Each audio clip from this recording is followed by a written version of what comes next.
और दास के साथ आए हुए जो महापुरुष हैं, पूज्य राणा जी, सजवाण जी, भंडारी जी,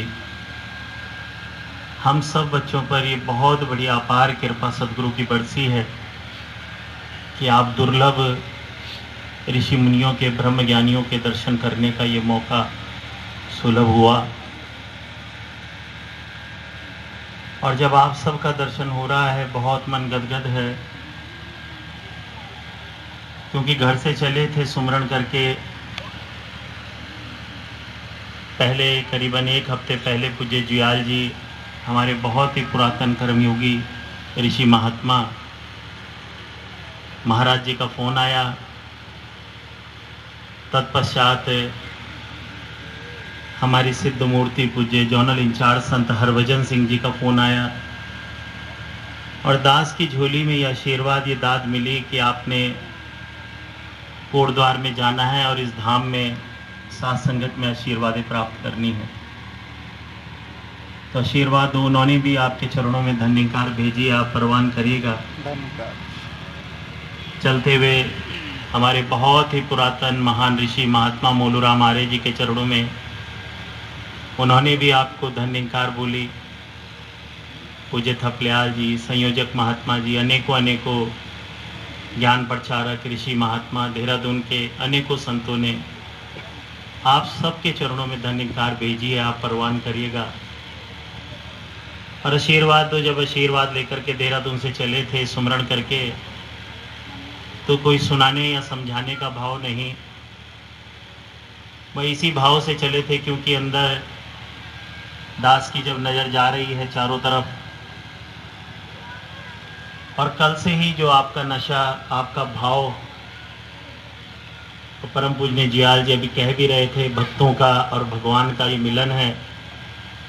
और ऐसी स्थिति में अपने अंदर झांक रहा हूँ तो आप सबका दर्शन करके एक ही बात मन में आ रही है कि जहाँ ना पहुँचे रवि वहाँ पहुँचे कवि, और जहाँ ना पहुँचे कवि वहाँ पहुँचे अनुभवी। तो दास तो अपने अंदर झांक रहा है, तो ना जीवन का कोई अनुभव है कोई लंबा चौड़ा, ना आपके चरणों में कोई ऐसा अनुभव कि कुछ बातें सदगुरु की, इस परमात्मा की आपके चरणों में रख सकूं। लेकिन वहीं जब आप संतों ऋषि मुनियों के तरफ नज़र जा रही है, तो एक ऋषि मुनि पुरातन समय से, जब से दास छोटे से ही 22-23 साल की उम्र से ही पूज्य ऋषि महात्मा मोलूराम आर्य जी के साथ अनेकों बार, थपलियाल जी के साथ, पूज्य जोनल इंचार्ज जी के साथ जब से आ रहे हैं, तभी से आपके दर्शन और आपकी सेवाएं, आपका जो समर्पण उस दिन देखा था, उसमें चढ़ती कला बनी हुई है। जहां आपके पास जीवन का अनुभव, सदगुरु के चरणों में इतना लंबा अनुभव, तो आपके समक्ष तो कुछ कहने की ताकत या लियाकत तो नहीं महसूस कर रहा हूँ। आशीर्वाद दो, बहुत कमजोरी, रोम रोम काँप रहा है, बस आपका दर्शन करके बहुत मन गदगद है।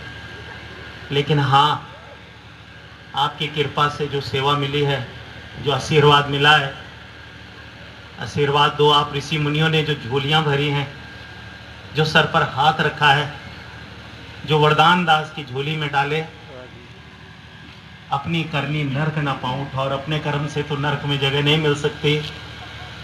लेकिन आप ऋषि मुनियों के रूप में जब सदगुरु ने दास की झोलियाँ भरी, उन्हीं आशीर्वादों के साथ सदगुरु ने जो सेवा दी, सारी सेवाएं आपके चरणों में समर्पित करते हुए आपसे आशीर्वाद लेने आए हैं। और मिलजुल करके ये दुनिया के लिए संदेश है, सारी दुनिया सुखी होना चाहती है और कहीं ना कहीं आध्यात्मिक प्रक्रिया में अगर लगी है तो इसीलिए लगी है कि मेरा कल्याण हो, मुझे सुख मिले, मेरे जीवन में आनंद आए, मेरे परिवार को, मेरे बच्चों को, मेरे कुल कुटुंब खानदान को, मेरे अड़ोसी पड़ोसी को जीवन का हर सुख नसीब हो, आनंद मिले, कल्याण हो। और युगों युगों से ये ऋषि मुनियों की वाणी रही, लंबी चौड़ी बात नहीं। संत शिरोमणि तुलसीदास जी ने बालकांड में सारे देवी देवताओं को इकट्ठा किया, एक लंबा प्रसंग है, लेकिन दास सिर्फ बात को इंगित कर रहा है। वहां पर सारे देवी देवताओं को इकट्ठा किया, ब्रह्मा विष्णु महेश उस समय के सारे ऋषि मुनियों को इकट्ठा किया, सारे अवतारों को इकट्ठा किया। बल्कि संत इतना दूरदर्शी होता है, उन्होंने विचार मन में किया कि कहीं भविष्य में कोई ऐसा बंदा ना हो जो ये कहे कि मैं इनके बीच में वो बंदा नहीं है और मैं उसकी बात को मानता हूं, इसलिए मैं इन सब की बात को मानता ही नहीं हूं। उन्होंने धरती को गाय बना दिया। बोलते जो छूट गए वो इसके मुख से सुनो। और सब ने मिलकर के दुनिया को आवाज लगाई कि दुनिया के लोगों, अगर सुखी होना चाहते हो, सच में कल्याण चाहते हो, सच में आनंद चाहते हो, तो उसके 10-20 तरीके नहीं है, उसका एक ही तरीका है। और सब ने मिलकर के दुनिया को आवाज लगाई, जय जय सुर नायक जन सुखदायक प्रणतपाल भगवंता, गोद जिहितकारी जया सुरारी सिंधु सुता प्रिय कंता, पालन सुर धरणी अद्भुत करणी मर्म न जाने कोई, सुसहज कृपाला दीन दयाला करऊं अनुग्रह सोई, जय जय अविनाशी सब घटवासी। व्यापक प्रार्थना तो लंबी है, लेकिन उसका अर्थ है कि हे दुनिया के लोगों, जिसने देवी देवताओं को भी बनाया, जय जय सुरनायक, जो जन जन का कल्याण करने वाला है, जन सुखदायक, जिसके हाथ में सबके प्राणों की डोर है, जिसकी मर्जी के बगैर पत्ता भी नहीं हिल सकता, गतिर भरता प्रभु साक्षी, जो सबका साक्षी है, जय जय सुरनायक जन सुखदायक प्रणतपाल भगवंता, गोद जितकारी जय सुरारी सिंधु सुता प्रिय कंता, जो नदियों को बहा रहा है, पहाड़ों को बना रहा है, ऋतुओं को चला रहा है, जिसकी अद्भुत करनी है, जिसके मर्म को कोई जान नहीं सका, मर्म न जाने कोई, सो दीन दयाला। पर हाँ प्रभु, एक बात हमें पता है, जो आपके या आपके संतों के पास दीन होकर के आता है, छोटा बन करके आता है, खाली होकर के आता है, सुना है दीनों पर दया का हाथ रखते। प्रभु हमने यही सुना है कि आपने हमेशा दीनों के सर पर दया का हाथ रखा है। आपके चरणों में जो दीन होकर के आता है, छोटा होकर के आता है, शरणागत होकर के आता है, प्रार्थना करता है, सो दीन दयाला करऊं अनुग्रह सोई। सारे देवी देवताओं ने कहा कि हे प्रभु, हम भी दीन होकर के, छोटे होकर के आपसे प्रार्थना कर रहे हैं, हमारा भी कल्याण करो। सारे देवी देवताओं ने मांगा, सारे ऋषि मुनियों ने मांगा कि हम भी दीन होकर के, छोटे होकर के आपसे प्रार्थना कर रहे हैं, हमारा भी कल्याण करो, हमें भी आनंद हो। रावण ने त्राहिमाम मचा रखा है उस समय सब ने परमात्मा की तरफ इंगित करा और दुनिया को आवाज लगाई, लेकिन परमात्मा भी कैसा, अपने मन का नहीं, जय जय अविनाशी, जिसका कभी नाश नहीं होता, सब घटवासी, जो सब घटों में वास करता है, और केवल घटों में नहीं, जो सर्वव्यापक है, सब घटवासी, व्यापक परमानंदा, और जो परम आनंद सुख, अर्थात उसके अंदर से कोई आनंद ऐसा नहीं, कोई सुख ऐसा नहीं, कोई खुशी ऐसी नहीं जो उसके अंदर से ना निकलती हो, चाहे किसी की किस्मत में लिखा हो और चाहे ना लिखा हो, ऐसे की कोई शरण ले ले, सब घटवासी, व्यापक परमानंदा। और कबीरदास जी तो कहते हैं, हरि दुर्लभ नहीं जगत में, हरिजन दुर्लभ होए। हे भाई, अगर तू परमात्मा की शरण लेना चाहता है सिर्फ भौतिक संसार के लिए, कहीं तन के लिए, कहीं मन के लिए, कहीं धन के लिए, कहीं औलाद के लिए, कहीं स्त्री के लिए, कहीं गाड़ी के लिए, कहीं कोठियों के लिए, तो फिर परमात्मा दुर्लभ नहीं है। हरि दुर्लभ नहीं जगत में, फिर तो तू उसे पत्थर में पूज, पत्थर से देना स्टार्ट कर देगा, पेड़ों में पूज, पेड़ों से देना स्टार्ट कर देगा। हरि दुर्लभ नहीं जगत में, हरिजन दुर्लभ होए। और अगर भाई तूने कहीं पूजा पाठ करके, जप करके, ध्यान करके हरि को रिझा भी लिया, अपने कर्म करके हरि को रिझा भी लिया, तो हरि ज्यादा से ज्यादा तुझे क्या देगा? हरि रिझे जगत देता है। हरि अगर रिझ गया तो ज्यादा से ज्यादा तुझे जगत का राजा बना देगा। लेकिन हे भाई, अगर दुर्लभ इस संसार में कोई है तो हरिजन दुर्लभ है, संत दुर्लभ है, साधु दुर्लभ है, सदगुरु दुर्लभ है। और साधु अगर तुझे पूर्ण मिल गया तो वो क्या देगा? हरि रिझे जगत देता है, और हरिजन रिझे तो हरि ही देता है। विचार करो, ये केवल बोलने वाली बातें नहीं है। टीरी की बात है। टीरी का राजा था मेदिनी साहा,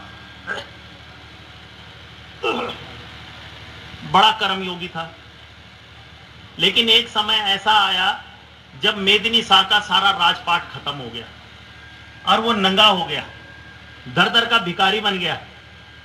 किसी ने उसको समझाया कि परमात्मा की शरण ले, और उसने बद्रीनाथ जी के रूप में परमात्मा की पूजा करनी स्टार्ट करी। और इतना रिझाया बद्रीनाथ जी को, इतना रिझाया, इतना रिझाया, इतना रिझाया कि जितनी शक्तियां थी सारी शक्तियों की कृपा उस राजा पर बरस पड़ी, मेदिनी शाह जी पर।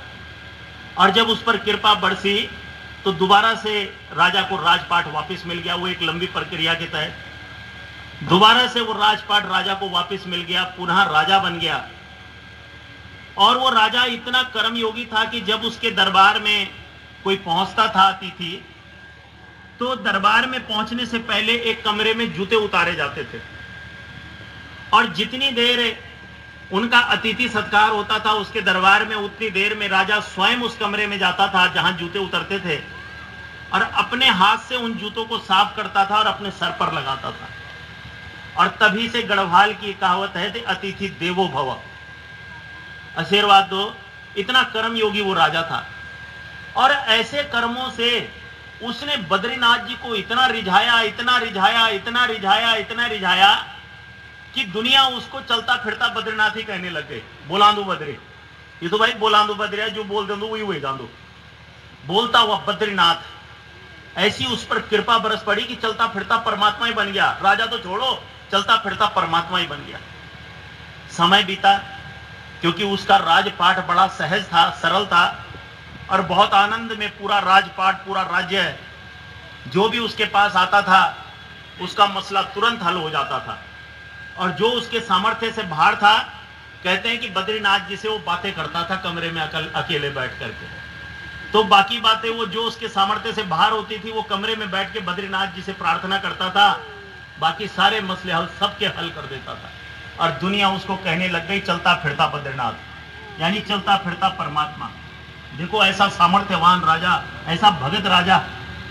लेकिन एक समय बीता, कुंभ का मेला था हरिद्वार में, और उस वक्त पे राजा ने जो है सारे के सारे हिंदुस्तान के जितने राजा थे उन समस्त राजाओं को आमंत्रित किया एक सम्मेलन में। और राजा ने जब सबको आमंत्रित किया तो अपने मंत्री और सेनापति के साथ दिन भर तो उनका स्वागत करता रहा। उसके बाद राजा ने अपने मंत्री और सेनापति जी को भेजा कि आप जाओ कहीं पर गंगा के किनारे, मेरे लिए भी एक तंबू की जगह देखो। जितने दिन हम यहाँ पर रहेंगे, सम्मेलन करेंगे, उतने दिन पवित्र स्नान गंगा जी में करेंगे और बद्रीनाथ जी की पूजा करेंगे और सम्मेलन भी करेंगे।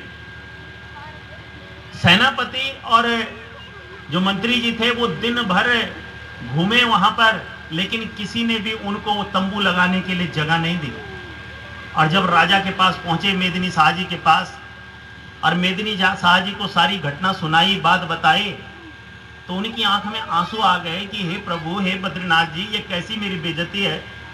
मेरे अपने राज्य में, अपने राजपाट में मुझे थोड़ी सी तंबू लगाने के लिए कोई जगह देने के लिए तैयार नहीं है। मैं कितना कमजोर राजा हूं।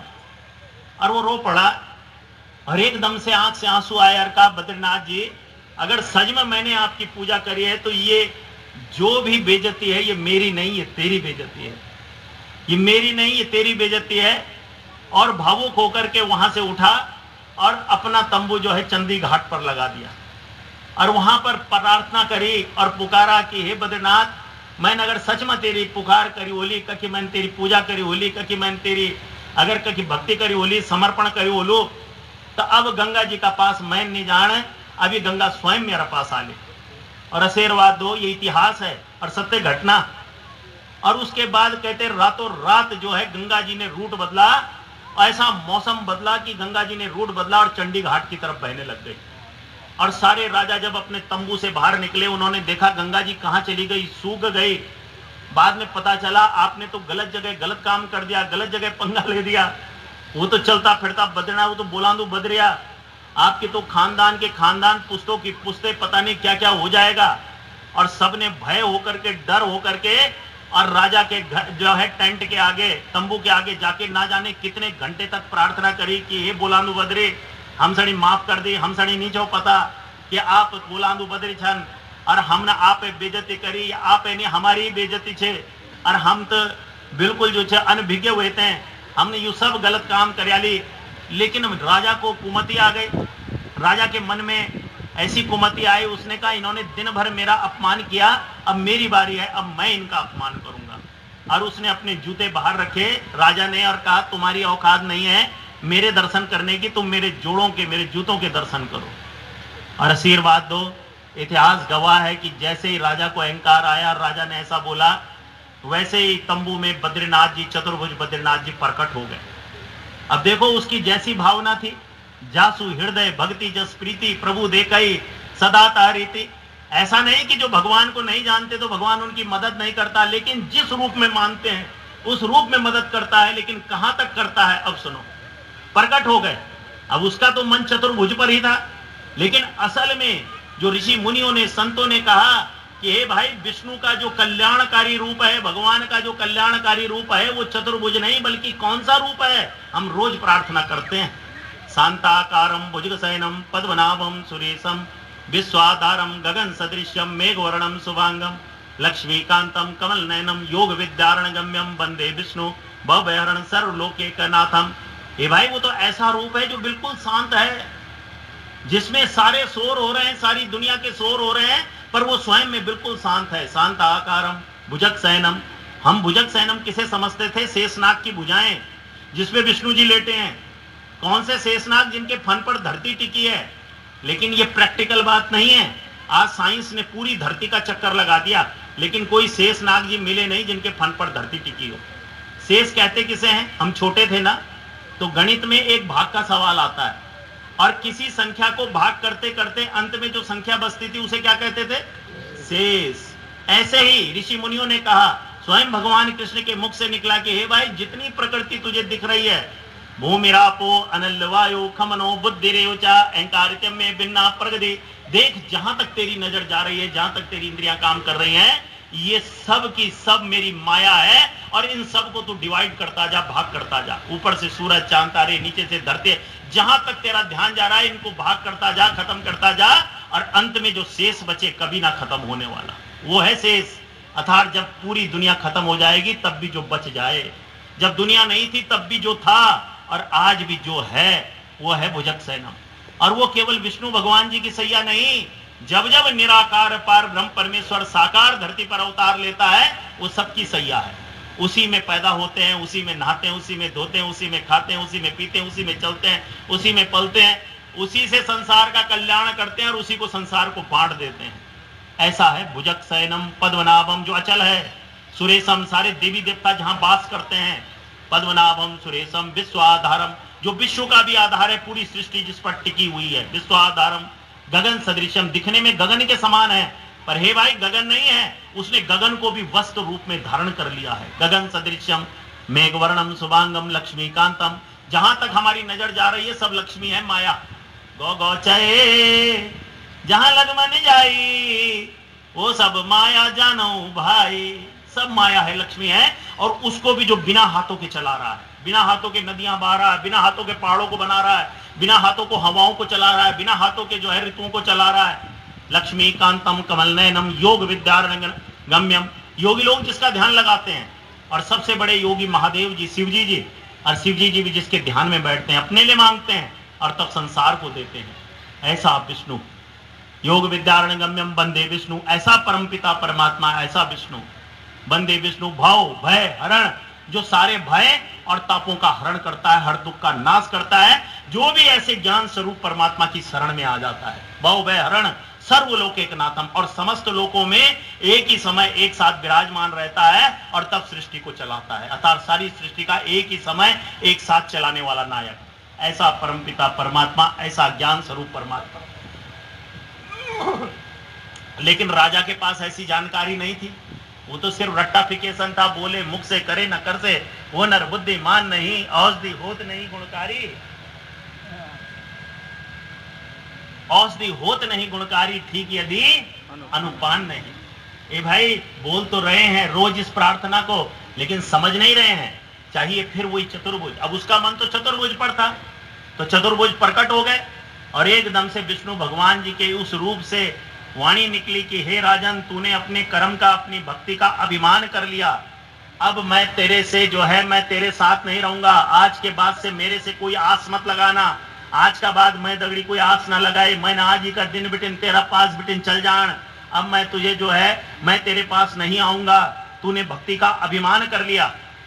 और राजा ने उसके बाद मेदिनी शाह जी ने ना जाने कितने घंटों तक जो है बद्रीनाथ जी के आगे प्रार्थना करी कि मुझे क्षमा कर दो, मैंने गलती से जो है ये गलती कर दी, मेरे पे अहंकार आ गया। बहुत प्रार्थना करी लेकिन क्षमा नहीं हुआ। ए भाई, बगैर गुरु के अगर निरंकार पार ब्रह्म परमेश्वर परमात्मा को तूने साधने की कोशिश भी करी तो चल, तेरे पर कृपाएं बरसेंगी, लेकिन वही परमात्मा कहीं तेरे लिए काल ना बन जाए। क्योंकि परमात्मा क्षमा नहीं करता। जहां छोटी सी भी गलती हो ना, तो 4 वेद 6 शास्त्र में बात लिखी है दोए, और दुख देत दुख होता है और सुख देत सुख होए। और क्षमा नहीं करा विष्णु जी ने, उसको क्षमा नहीं करा, नहीं हुआ क्षमा। क्योंकि क्षमा करने की ताकत सिर्फ साकार सदगुरु पर है।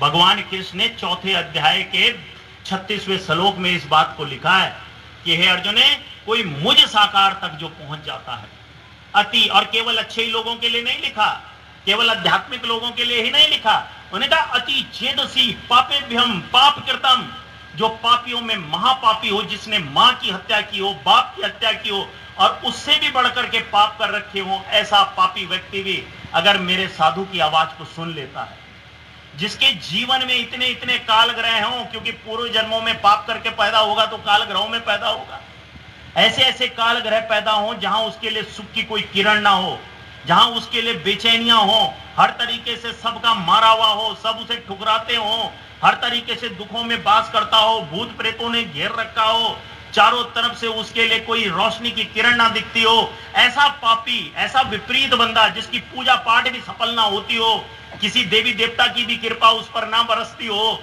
कोई तीर्थ भरत कुछ वो करता हो लेकिन उसमें कहीं कोई सफलता ना मिलती हो, हे अर्जुन, ऐसा बंदा भी अगर मेरे संत की आवाज को या मेरी आवाज को साकार रूप में सुनता है, समझता है और मेरी शरण में आ जाता है, मैं तुरंत उसको क्षमा कर देता हूं और उसको गले से लगा लेता हूं। जो आवे तिस कंठ लगावे। और कितना बड़ा सुख देता हूं, डायरेक्ट निरंकार नहीं, साकार बोल रहा है।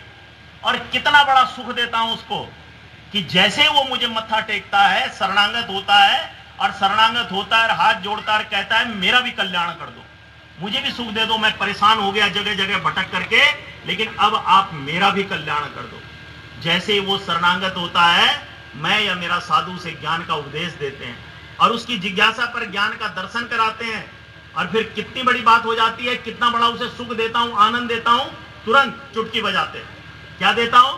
37वें श्लोक में 4थे अध्याय के लिखा है, यथा धांसी समुद्रग्नि भस्मसात कुरते अर्जुना ज्ञान अग्नि सर्वकर्माणि भस्मसात कुरते, तथा हे अर्जुन, मैं तुरंत ही उसके समस्त पापों पर चिंगारी छोड़ देता हूं, और जैसे जैसे वो मेरे संतों के साथ कर्म करता है उस चिंगारी को आग बना देता हूं, और आग बना करके जैसे जैसे वो चलता जाता है मैं उसके सारे पापों को जला के नाश कर देता हूं, जैसे एक चिंगारी आग बन के बड़े से बड़े ईंधन को, लकड़ी के गट्ठर को जला के समाप्त कर देती है, और उसका संबंध सीधे परमात्मा से जोड़ देता हूं।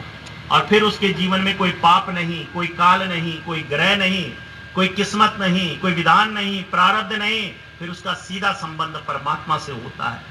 फिर इसकी स्थिति कैसी हो जाती है? फिर जैसा कर्म करेगा वैसा फल देगा भगवान। अब ये भाई तेरा सीधा सीधा संबंध परमात्मा से है। और 38वें श्लोक में भगवान कृष्ण ने बोला, इसलिए अर्जुन सुन, मुझ साकार के द्वारा ज्ञान के समान ज्ञान रूपी परमात्मा को प्राप्त करना और ज्ञान रूपी परमात्मा की शरण लेना, इससे बढ़ करके पवित्र करने वाला, क्षमा करने वाला दूसरा तरीका है ही नहीं।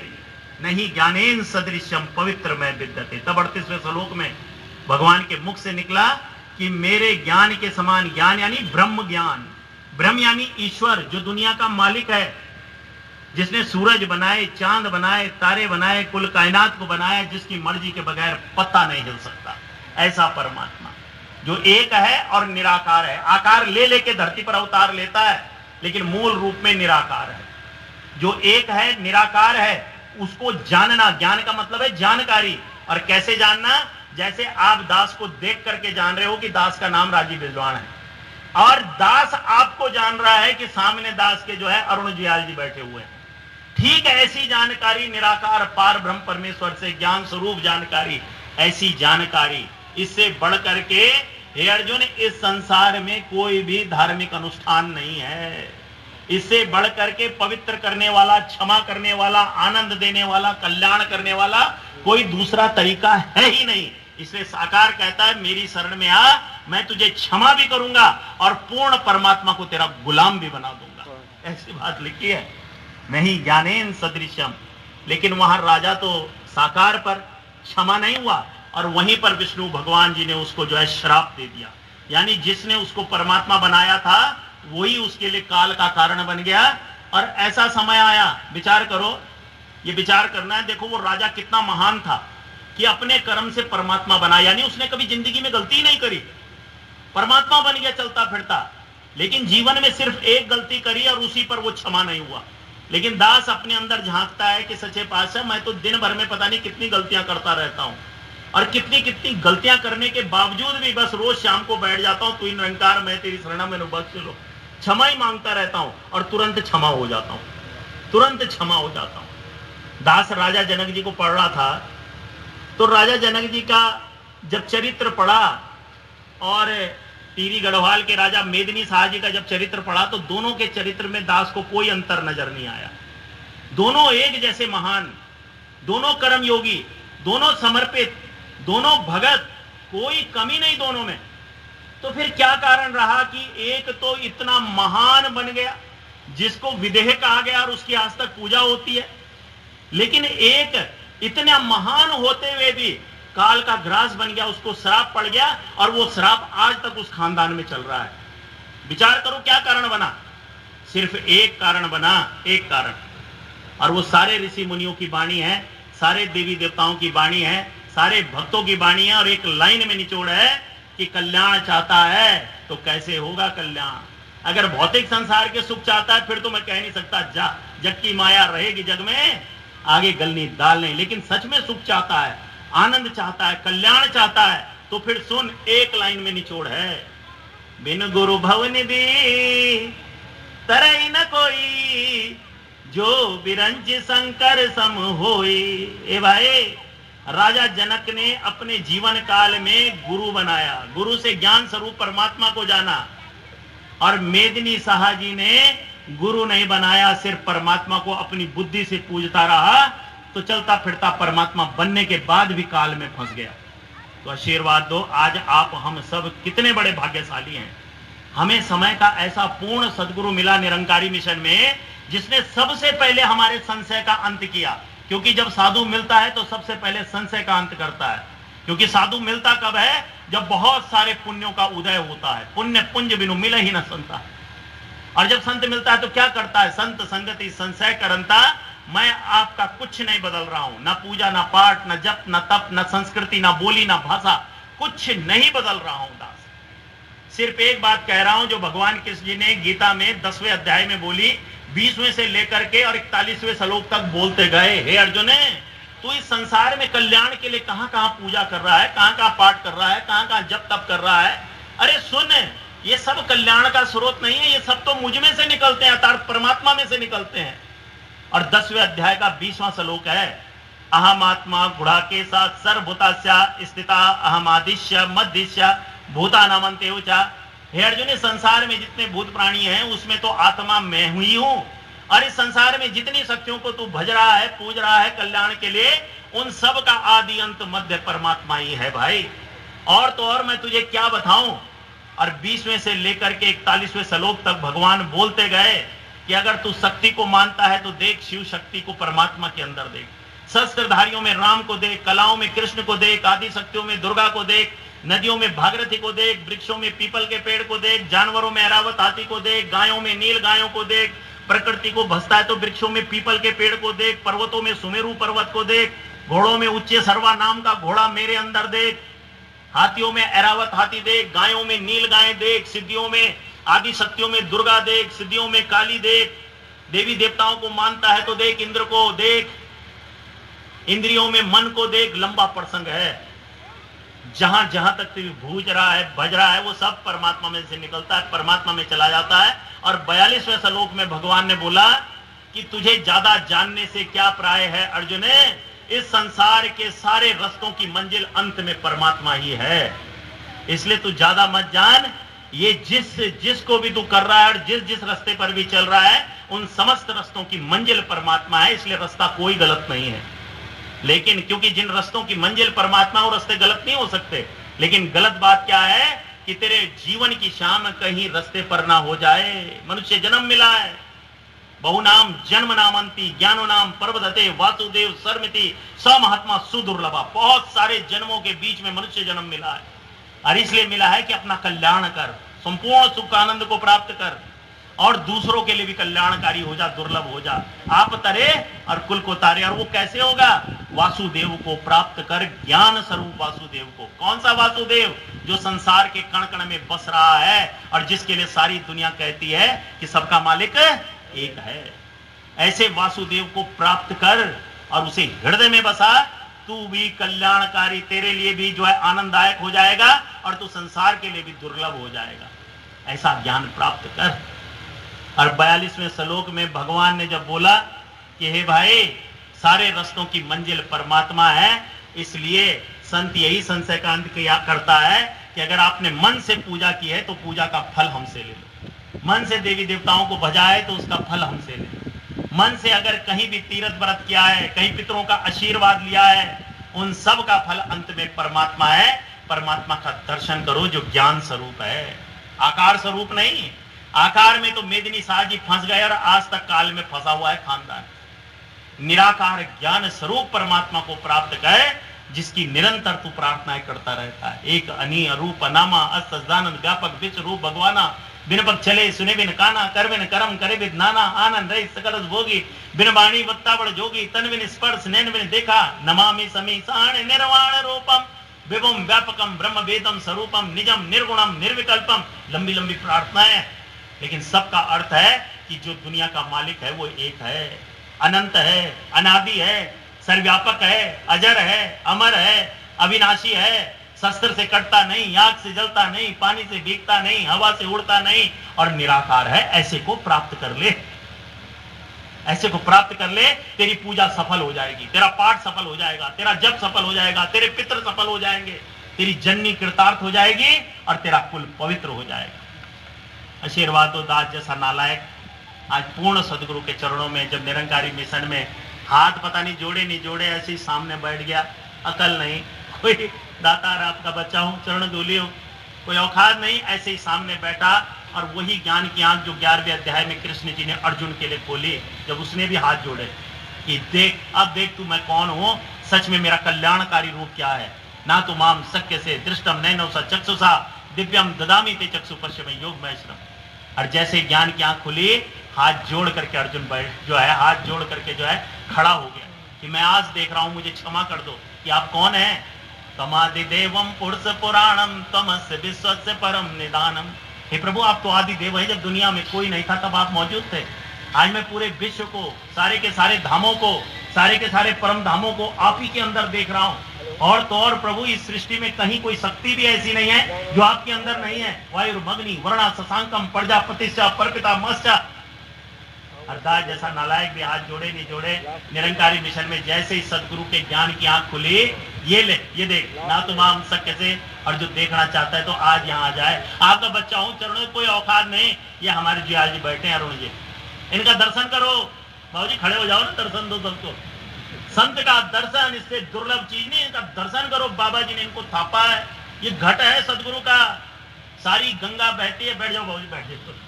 सारी गंगा बहती है गौमुख से लेकर के, और कहां तक बहती है? गंगा सागर तक। सारी गंगा पवित्र है, कहीं पर भी स्नान कर लो, कोई फर्क तोड़ना पड़ता है। लेकिन ऐसा नहीं है, कुछ घाट नियत किए हुए हैं और उन घाटों में नहाने का महत्व ही अलग है। उन घाटों में नहाने का, ये सदगुरु के घट जो हैं ये नियत किए हुए हैं, इनका दर्शन करो और इनकी चरण धूली लो। और आज इनसे बोलो कि हमें भी आशीर्वाद दो, हमें भी हमारी पूजा का फल परमात्मा का दर्शन करा दो।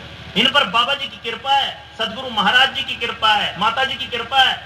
इनको लिखित में ऐसा आदेश है कि जो भी कोई जिज्ञासु आए तो उसे तुरंत ज्ञान स्वरूप परमात्मा का भेद खोल देना।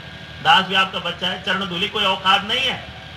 लल्लू करे, कवली साहेब करे, लल्लू पंजू ऐसे सब बोलता जाता हूं।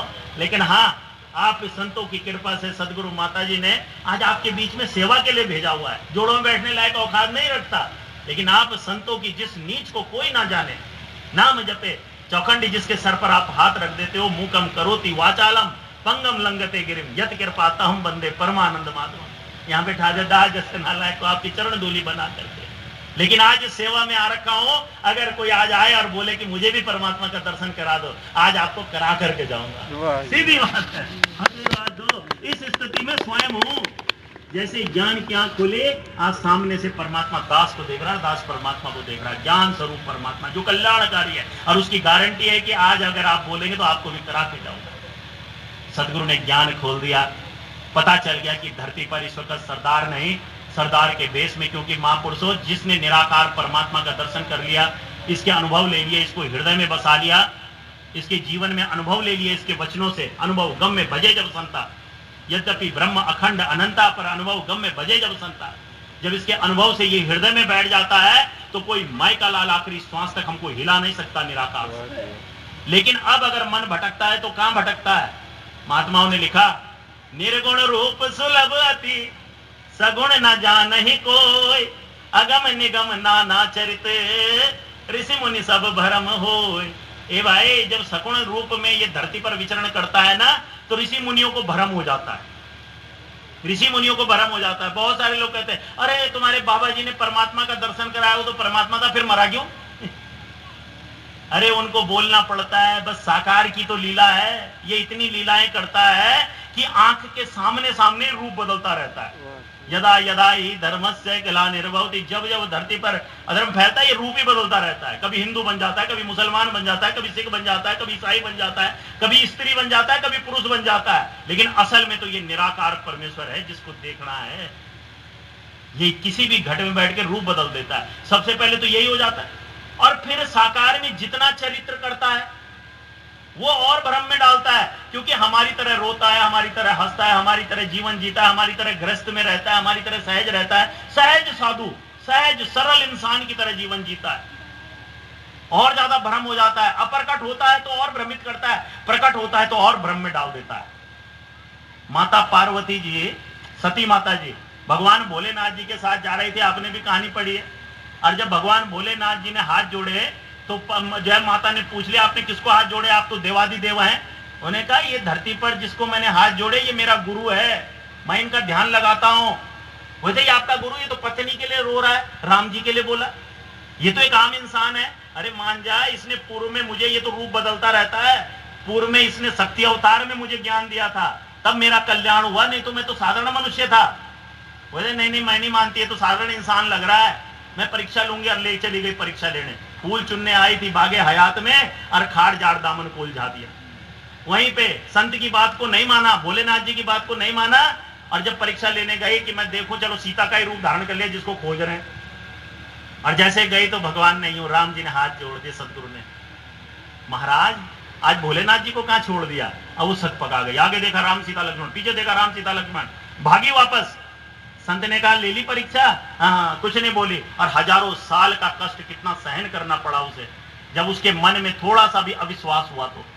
और जब भोलेनाथ जी से दोबारा मुलाकात हुई तो तब पूछा, अब तो मुझे बता दो वो था कौन?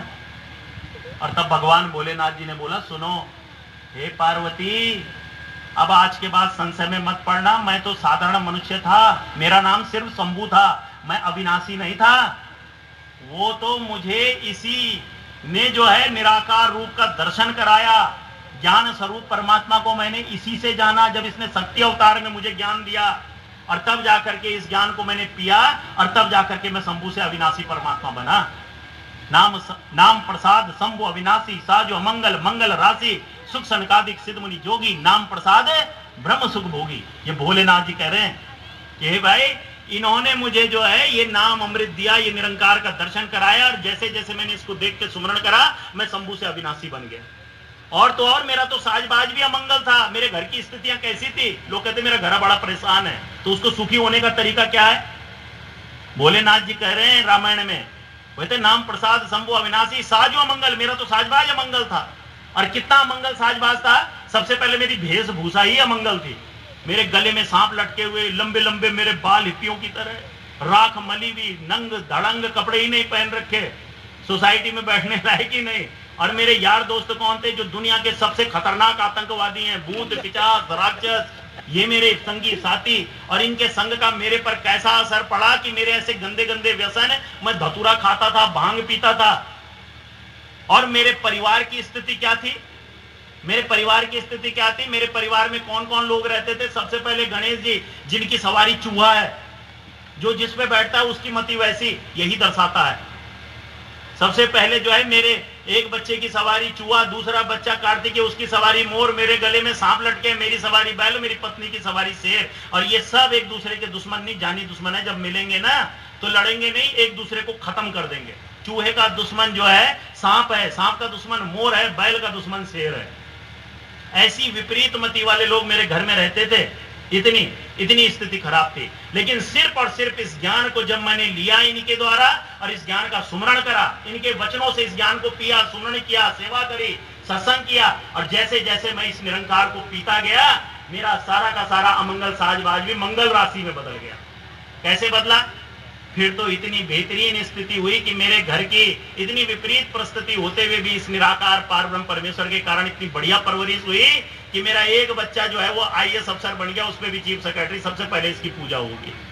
दूसरा जो है वो साउथ में प्रिंसिपल सेक्रेटरी बन गया, उसकी वहां पूजा होगी। मेरी पत्नी आदि शक्ति बन गई और मुझे पूर्ण शक्ति बना दिया। आशीर्वाद दो। और केवल यहीं तक सीमित नहीं रहा, जिसको हमने संग दिया उनका भी कल्याण हुआ। आधा चंद्रमा, टेढ़ा चंद्रमा मेरे सर पर लगा, पूजनीय हो गया। त्रिशूल को हाथ लगाया, पूजनीय हो गया। डमरू को हाथ लगाया, पूजनीय। जिसको हमने सवारी बनाया वो सब पूजनीय हो गए। और तो और केवल वहीं तक इसकी कृपा नहीं बरसी, आज तक जो मेरा और मेरे परिवार के किसी सदस्य का ध्यान करता है, हम उन सब के लिए भी मंगल राशि है।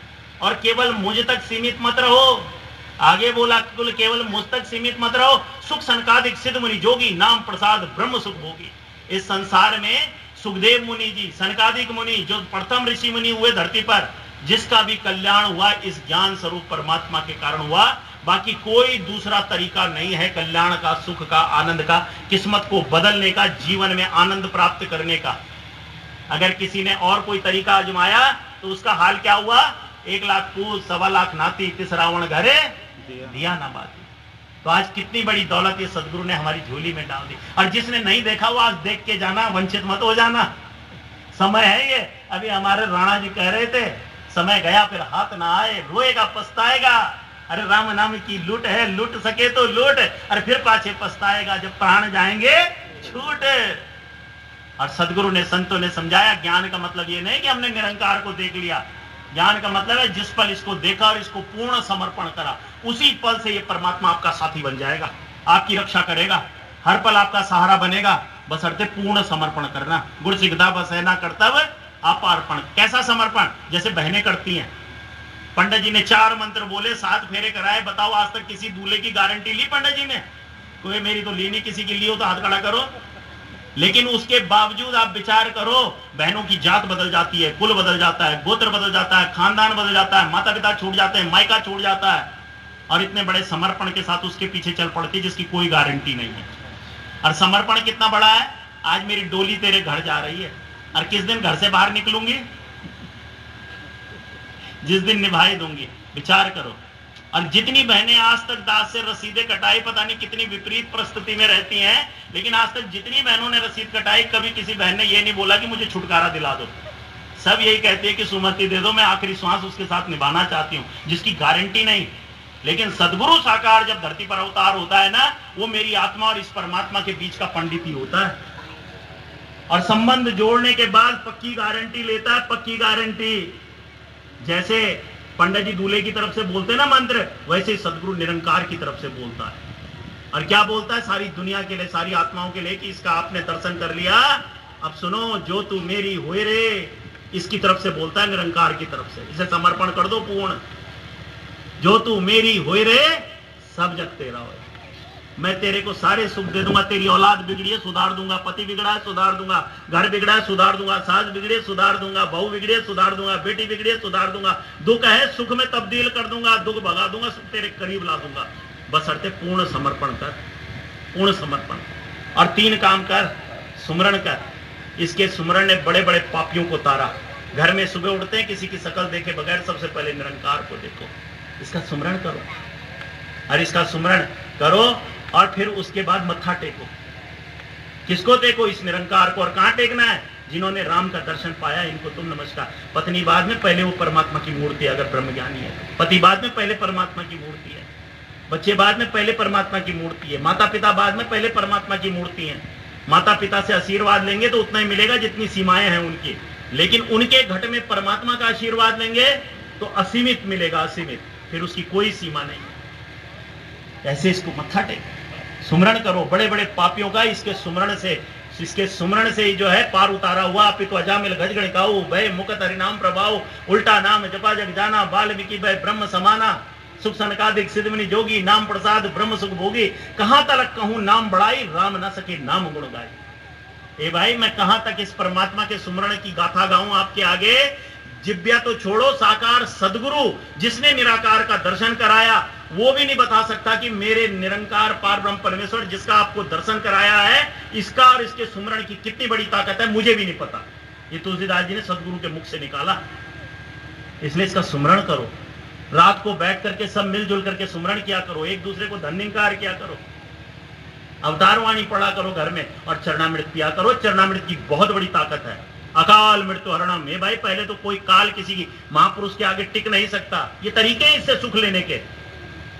लेकिन अगर कहीं कोई काल घर में घुस गया, लग रहा है कुमति आ गई, तुरंत सुमरण करके धन्यकार करके चरणामृत हाथ में आता है, और जैसे ही चरणामृत हाथ में आता है वैसे काल भाग जाता है, 9-2-11 हो जाता है। अकाल मृत्युरणम सर्व रोग विनाशनम, सारे रोगों का नाश करता है। तन मन धन दैहिक दैविक भौतिक लोक परलोक, जिस दुख का ध्यान करके उस चरणामृत को पियोगे सारे दुखों का नाश कर देगा। दास ने तो कई बार, वो गढ़वाल में इंटीरियर में ऐसी ऐसी जगह होती है जहां पूछता हूं ये तकलीफ हो गई, फोन पे बोलते हैं मैं चरणामृत पियो, वो चरणामृत तो घर पर छाई नहीं। मैंने कैसे महापुरुष हो जिनके घर में चरणामृत नहीं है, हद हो गई। अब फिर क्या बोले, तब बोले भाले सारे महात्मा।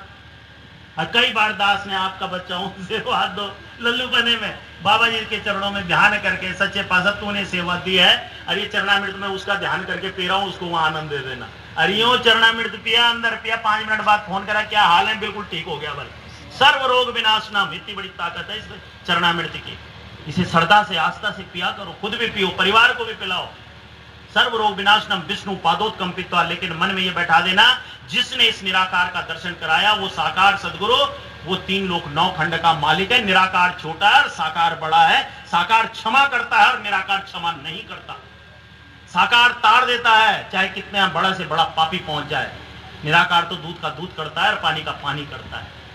इसलिए साकार पर कभी भी गिला शिकवा मत करना। संतों ने कह दिया समय की साकार सदगुरु सविंदर हरदेव सिंह जी महाराज हैं, तो बिल्कुल अड़िग हो जाना। इनके मुख से निकला हुआ वचन निरंकार का वचन है, दाएं बाएं मत भटकना। और इतने बड़े विश्वास के साथ जो पूर्ण ध्यान सदगुरु के चरणों में लगा देता है, मेरी पूजा तू, मेरा पाठ तू, मेरा जप तू, मेरा तप तू, मेरा जो होगा तेरे साथ होगा, तेरी मर्जी के बगैर तो मेरा बाल भी कोई नहीं हिला सकता। और जो तूने मुझे दिया वो सबसे बेहतरीन दिया, अगर उससे ज्यादा मैं कुछ चाह रहा हूं तो मेरे लिए पता नहीं क्या काल है। इसलिए जो तूने दिया उसी में सब्र शुक्र करूं और आनंद लूं, आनंद। और मेरा बाल भी अगर हिल रहा है, कोई विपरीत परिस्थिति है, तो पता नहीं कितने बड़े काल को तू खत्म कर रहा है, तलवार को सुई बना के निकाल रहा है। ये सदगुरु बाबा जी की विचार है कि कई बार सुख जो है ना वो दुख के पीछे खड़ा होता है। दुख वो दरवाजा होता है जो सीधे सुख में खुलता है। इसलिए दाएं बाएं मत भटकना, विश्वास के साथ धैर्य में रहना, सब्र में रहना, शुक्र में रहना। और सब्र रखना, मोहताज हो नहीं सकते, गाड़ी रुक नहीं सकती, नैया डोल नहीं सकती। इतने ऊंचे भाव से जो चरणामृत को पीता है, पुनर्जन्म ना विद्यति। हे भाई, पुनः पुनः वो इस संसार के काल में, किस्मतों में, जिस प्रारब्ध से निकला है, विधान से निकला है, वहां नहीं फंसता। फिर वो आप तरे और कुल को तारे, जान लिया जिसने निज धाम। जो ऐसे राज जान लेता है।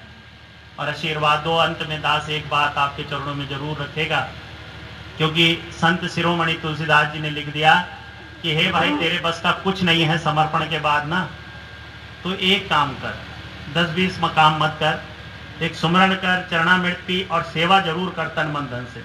लेकिन सुमरण से दैविक ताकत मिलती है, सेवा से भौतिक ताकत मिलती है, तन के सुख, मन के सुख, धन के सुख। जब भी नमस्कार करो तो बढ़ चढ़ करके करो सेवा में कभी कमी मत करना। सेवा तो इतनी महान होती है, आप विचार करो, वहां पे वो सुदामा जी पहुंचे, कहानी सबको पता है। जब वो चावल लेके पहुंचे और कह रहे भाभी ने कुछ भेजा है, कहते नहीं नहीं कुछ नहीं भेजा, छुपा रहा था। और कृष्ण जी मुस्कुराए, अरे मैं तो बेवकूफ, तुझे उस दिन भी देना चाहता था जिस दिन तू चने छुपा रहा था, और मैं तुझे आज भी देना चाहता हूं, आज भी छुपा रहा है। जबरदस्ती छीने, एक मुट्ठी खाई, एक लोग का राज दिया, दूसरी मुट्ठी खाई, दूसरे लोग का राज दिया, तीसरी मुट्ठी खाने वाले थे, तब तक पूज्य माता रुक्मणी जी ने हाथ पकड़ लिया, बाबा जी सब इसी को दे दोगे तो मेरे बाकी बच्चे क्या खाएंगे। और सदगुरु अंतर्यामी होता है, इसे सरदार मत समझना, स्त्री मत समझना, पुरुष मत समझना। सदगुरु अंतर्यामी होता है। आपने जब ज्ञान लिया ना, तो तब आपने ही गीत रखे कि ये कौन है, ये वही धरती पर है जिसने द्रौपदी की लाज बचाई। पत्र की द्रौपदी दी लाढेर साड़ियां दे, किता सुखी सुदामे नु, इसने सुदामे की कंगाली भगाई। मिल दी है खैर सबनु, कोई ऐसा नहीं छूटेगा जिसे सुख नहीं मिलेगा। मिल दी है खैर सबनु, तेरे भरे हर मसला हल हो जाएगा। मिल दी है खैर सबनु, तेरे भरे भंडारे तो हर बिगड़ी बन जाती, बसरते धैर्य रखो, सबर रखो, शुक्र रखो। अभी पीछे झारखंड जा रखा था दास, तो वहां एक महात्मा दास को मिला, कह रहे बाबू जी मुझे ना आपके विचार सुन के आनंद आ गया, और वाकई जब से ज्ञान लिया दास को बहुत आनंद आ रहा है। मैंने कहा बाबा जी ने कौन सी कोठी, गाड़ी, दौलत दे दी आपको जो आनंद आ रहा है? ऐसे पूछा दास। कि नहीं नहीं बाबू जी, मेरे को जब ना ज्ञान नहीं लिया था तब तो मेरा बैंक बैलेंस बिल्कुल भी नहीं था, लेकिन जब ज्ञान लिया बैंक बैलेंस बिल्कुल ही खत्म हो गया जो था भी, लेकिन आनंद बहुत आ रहा है। मैंने आनंद कैसे आ रहा है? वैसे जो निराकार रूपी दौलत मुझे मिली ना, इससे तो मैं जैसा चाहता हूं वैसा हो जाता है। मैंने कैसे होता है? कहते बाबूजी जब मैंने ज्ञान लिया ना, उसके बाद जब मैं आनंद में तैर रहा था, स्थिति तो मेरी ऐसी थी कि कई बार मेरे कच्चे बनियान भी फट जाते थे, और मेरे पास पैसे नहीं होते थे जेब में, और मेरे पास कुछ नहीं होता था, मैं कुछ नहीं करता था, सुमरण करता था निरंकार का, और सुमरण करके इससे बोलता था निरंकार ये इतना तो कुछ कर दे कि मेरे लिए कच्चे बनियान की व्यवस्था बना दे, और किसी भी चरणों में मत्था टेक देता था। और उसके बाद 2-4 दिन नहीं बीतते थे और तुरंत वो प्रकट हो जाते थे। और जब मैं उनको शुक्र करके, गुरु का ध्यान करके पहनता था ना, बड़ा आनंद आता था। मैंने कहा अच्छा। और बाबूजी यहीं तक सीमित नहीं रहा, बैंक बैलेंस तो मेरा कभी भी नहीं बना, आज 20-22 साल हो गए, बैंक बैलेंस तो आज तक भी नहीं बना, लेकिन बस ऐसे ही सुमरण करते करते, अरदास करते करते, मत्था टेकते टेकते मेरे बच्चे भी पढ़ गए, कोई डॉक्टर बन गया, कोई इंजीनियर बन गया, मेरा मकान भी बन गया, गाड़ी भी आ गई। अब बच्चे ना वहां से फोन करते कहते पापा आप तो अकाउंट खोल दो, हम आपके बैंक में पैसा डालना चाहते हैं, बोला अकाउंट में आशीर्वाद दो, इतनी बड़ी दौलत ये है। ए भाई, सब्र शुक्र संतोष समदृष्टि संत जनों का गहना है, इस गहने में रहना और निस्वार्थ भाव से सेवा करते जाना। तन से कमी नहीं आएगी, मन से कमी नहीं आएगी, और धन से कभी कमी नहीं आएगी। कभी मोहताज नहीं होगे, गाड़ी नहीं रुकेगी, नैया नहीं डोलेगी। और ये अंतर्यामी है, अंतर्यामी, इसने वही ज्ञान दिया जो कृष्ण जी ने अर्जुन को दिया था। तब हमें पता चला ये धरती पर पूर्ण साकार सदगुरु इस वक्त धरती पर अवतार है, और यह अंतर्यामी है, इसे पता है किसके पास कम है और किसके पास ज्यादा है। इसलिए हमने सेवा किसी को दिखाने के लिए नहीं करनी और किसी की देखा देखी भी नहीं करनी है।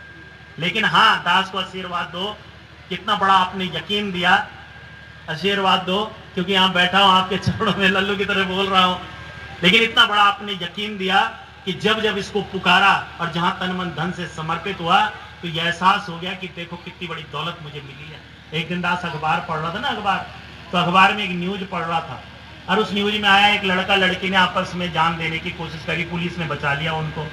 और जब बचाया तो उनसे पूछा भाई तुम ऐसा क्यों कर रहे थे? तो दोनों ने कहा कि हम एक दूसरे से प्यार करते हैं, एक हिंदू था एक मुसलमान था, लेकिन हमारे माता पिता नहीं मानते, इसलिए हमने जो है जान दे रहे हैं।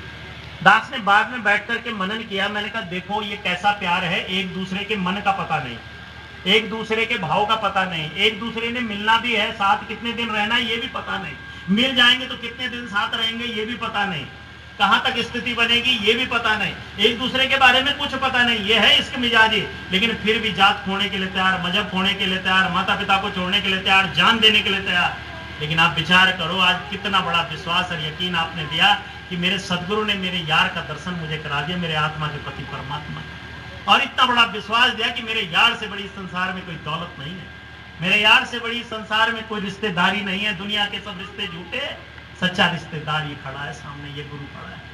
मेरे यार से बड़ा सहारा कोई नहीं है, जिसको इसका मिले सहारा, काम ना लेके देखो इसका सहारा।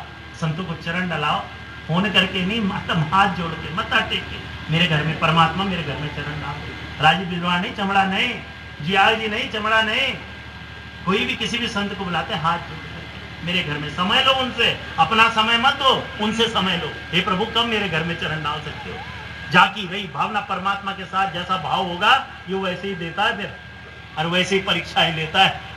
इसकी स्थिति बड़ी गंभीर है, इसलिए आशीर्वाद दो दास। इसने कितना बड़ा यकीन दिया है, मेरे यार से बड़ा कोई सहारा नहीं है, मेरे यार से बड़ी कोई आंचल नहीं है, और सारी दुनिया छोड़ देगी लेकिन ये मुझे कभी नहीं छोड़ेगा, हर वक्त साथ देगा, हर बार साथ देगा, सब छोड़ देंगे लेकिन दातार साथ देगा। और जितना दास को पता है ना इसके बारे में, उससे कई ज्यादा इसे मेरे बारे में पता है, अंदर मन में अंतर्यामी है ये, इसे पता है कौन स्वार्थ में है, कौन निस्वार्थ में है, कौन प्रेम कर रहा है, कौन जो है या यश चाहता है, कौन मान चाहता है, कौन कुछ बनना चाहता है, कौन कामनाएं रखना है, और कौन प्रेम कर रहा है, कौन भक्ति। इसे सब कुछ पता है, इसे सब कुछ पता है।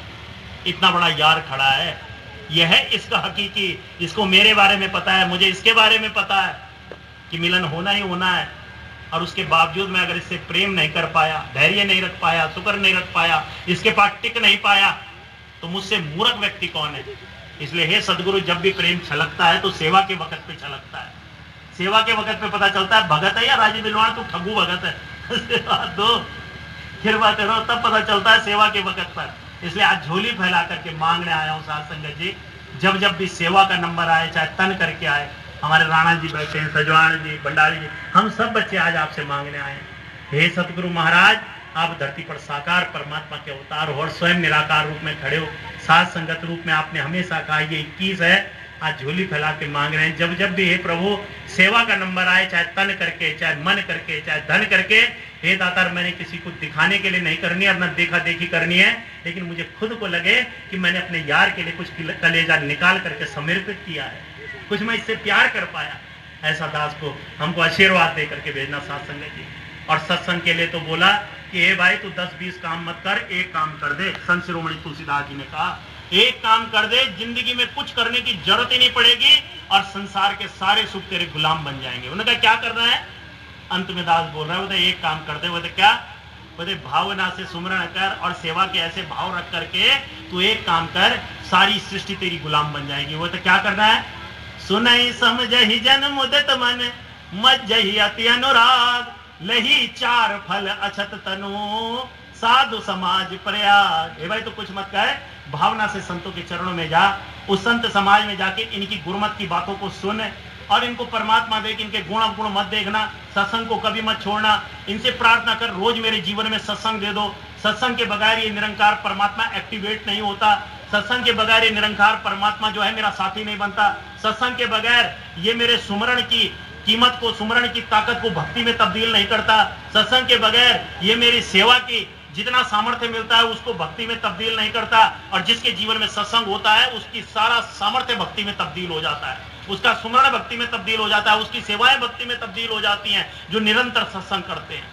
और सत्संग दे बाद आता है, मेरा कोई दिन ऐसा ना हो जिस दिन मुझे सत्संग ना मिले, संतों का संग ना मिले, इनकी गुरुमत की बातों को मैं सुनूं, समझूं और इन्हीं के चरणों में मत्था टेक करके प्रार्थना करूं कि आप मुझे ताकत भी दो, आप मुझे लियाकत भी दो कि मैं आपके वचनों को सुन करके जीवन में धारण कर सकूं और मैं उसमें जीवन जी सकूं।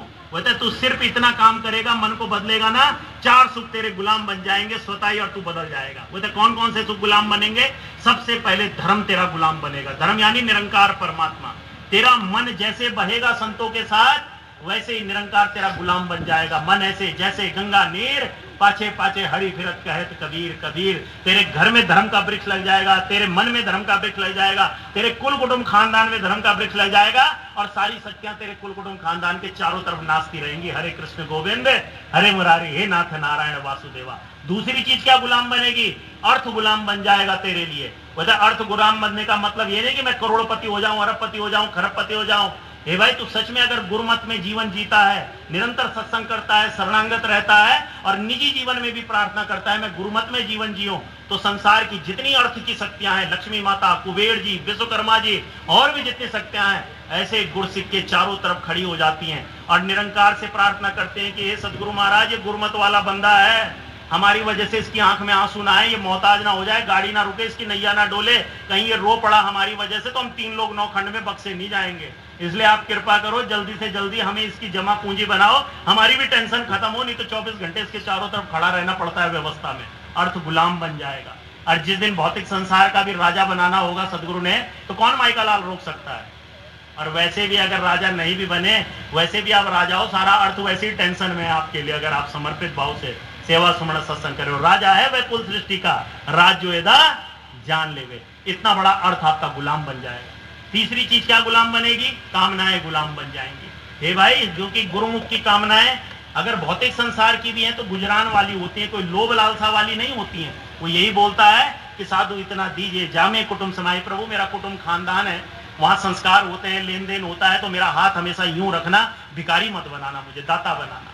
इसलिए दातार इतना जरूर देना, मैं भी भूखा ना रहूं, मेरा परिवार है, बाल गोपालों की जिम्मेदारियां हैं, बच्चों की जिम्मेदारी, पत्नी की। हे प्रभु, वहां भी मुझे मोहताज मत रखना। वो जितने कोर्स करना चाहते हैं, जो करना चाहते हैं, वो सामर्थ्य जरूर देना दातार दास को। और इसके अलावा मैं भी भूखा ना रहूं, साधु भी भूखा ना जाए, और संत जब मेरे घर में आए या संतों के बीच में मैं जब जाऊं, उनकी सेवा के लिए मुझे सामर्थ्य से ज्यादा देना, क्योंकि साधु की सेवा से बढ़ करके इस संसार में कोई पूजा नहीं है। यही सदगुरु ने लिखा, दसों दिशा में हरि को देखो, इससे ऊपर धर्म नहीं, और संत जनों की सेवा करना इससे ऊपर कर्म नहीं, इससे बड़ी पूजा नहीं। और आगे लिखा, जो संतों की सेवा में धन वैभव आन लुटाता है, सच कर मानो मैल हृदय का आप ही धुलता जा। तेरे घर का मैल निकल जाएगा, रोग निकल जाएगा, दोष निकल जाएगा, बस हरते तू सत्संग में आता रहे और शरणागत रहे। इनको संत देख, संत देखना बड़ा मुश्किल है। जुयाल जी तो रोज दिखते हैं, संत कभी कभी दिखता है जब फंस जाती है मेरी गोटी कहीं पे, आशीर्वाद दो। लेकिन ये संत दिखे, हर पल संत दिखे, एक एक महात्मा। और जब ऐसी भावना, और ये ऐसी ही भावना से राजमाता जी ने भी मांगना सिखाया कि हे दातार दीनदयाल, इसलिए से लोभ लालसा से नहीं, इसी भावना से कि साधु जब भी मिले मैं बढ़ चढ़ करके उसकी सेवा कर सकूं, इतना सामर्थ्य मुझे जरूर देना। और इसी भावना से राजमाता जी ने भी मांगना सिखाया कि सारे सुख पादो मेरी झोली में, फिर भी मिलाए रखना संतों के। और ऐसी कामनाएं अपने लिए और संसार के लिए जब गुरसिक करता है, तो जो जो चितवे संत जन सो लेता मान, वो कामनाएं गुलाम बन जाती है और अंत में मोक्ष गुलाम बनता है। क्या गुलाम बनता है? मेरा बाल भी मेरे गुरु की मर्जी के बगैर कोई हिला नहीं सकता है। अरे किसने देखी मुक्ति? मैं जीवन में मुक्ति पद को प्राप्त कर चुका हूं और जीते जी परमात्मा मेरे साथ है, मैं परमात्मा के साथ हूं, क्योंकि साध संगत की निगाह मुझ पर पड़ी हुई है। मैं साध संगत का प्यारा हूं। और महात्माओं ने लिख दिया, जो साध संगत की नजर में जच गया, समझो हर मसले से बच गया। जिस पर निगाहें करम साध संगत तेरी हो जाए, मुकद्दर फिर से लिखने को सदगुरु मजबूर हो जाए। तो आशीर्वाद दो। इसलिए ऋषि मुनियों ने ना मांगा, भक्तों ने मांगा, सबने मांगा, आप भी मांगो। दास भी मांग रहा है, बख्श भी देना। समय अगर ज्यादा निकल गया तो अब जो बोलना था मैं रुका ही नहीं था, कहीं ब्रेक ही नहीं लगाया। फिर भी बहुत सारी बातें पी गया आपके चरणों में। आशीर्वाद दो। आपका बच्चा हूं अब लल्लू पने में, जोश में, जो भी है उड़े उड़े आपके चरणों में, इसी भाव से प्रार्थना स्वरूप, सुनाने के भाव से नहीं, क्योंकि इन्हीं तरीकों से आपने दास को सुखी करा, दास को आनंद दे रहे हो। और यही भाव है कि दातार मेरा एक एक भाई, एक एक गुरसिक, एक एक महात्मा सुखी हो जाए। इनके मुख पे कभी भी बेचैनी ना हो, इनके मन में कभी बेचैनी ना हो, इनमें मुख में कभी दुख की भावना ना निकले। दातार हमेशा ये चैन में रहे, सुख में रहे, आनंद में रहे, और कोई तरीका नहीं है सुखी होने का। इसलिए सबने मांगा, सृष्टि की शक्तियों ने। आप भी मांगो, दास भी मांग रहा है कि बार बार बर मांगू हर्ष देव से रंग, पद सरोज अनुपायनी, भक्ति सदा सत्संग। तो अंत में दास पुनः आपसे क्षमा भी मांग रहा है, बख्श भी देना जहाँ कहीं समय आगे निकल गया हो। और पूज्य हमारे महान कर्मयोगी ऋषि महात्मा, हमारे जो है मुखी महात्मा पूज्य जियाल जी, पूज्य चंद्र प्रकाश जी, बाबा जी के थापे हुए साजे नवाजे महात्मा, ऋषि महात्मा दाता, इनको इस वक्त आगे रख के, इनको आगे रख दिया, मत्था टेक दिया। तो दास सोच रहा सारी साथ संगत का आशीर्वाद मिल जाएगा। तो आप सबके चरणों में मत्था टेकते हुए, जहाँ आप सबसे आपके चरणों से दास अपने लिए, पूज्य राणा जी आए हैं, पूज्य सजवाण जी, पूज्य भंडारी जी, हम भी अपनी संगतों के लिए भी, अपने परिवारों के लिए भी आपसे मांगने आए हैं, हमारी भी झोलियां भरो। और आप सबके लिए सदगुरु माता जी के चरणों में मांग रहा हूं, और हम सब मिलकर के पूरे विश्व के लिए मांगते हैं कि दातार किसी के लिए कोई कमी मत रखना, कोई गमी मत रखना, सुख देना, वैभव देना, आनंद देना। सब ग्रस्त में रहते हैं, किसी की कोई परीक्षा मत लेना दातार दीनदयाल। और जहां अपने सुख वैभव आनंद देने हैं, वहीं हमें लोभ लालसाओं में मत फंसाना दातार। हमारे हृदय में अनन्य भक्ति बैठा करके हमारी झोली में सेवा देना, सुमरण देना और सत्संग जरूर देना दातार, क्योंकि उसी से जीवन का कल्याण होता है। इसलिए दास झोली फैला के आपसे मांग रहा है, सारे सुख पादो हम सबकी झोली में, फिर भी मिलाए रखना संतों की टोली में, प्यार से कहना।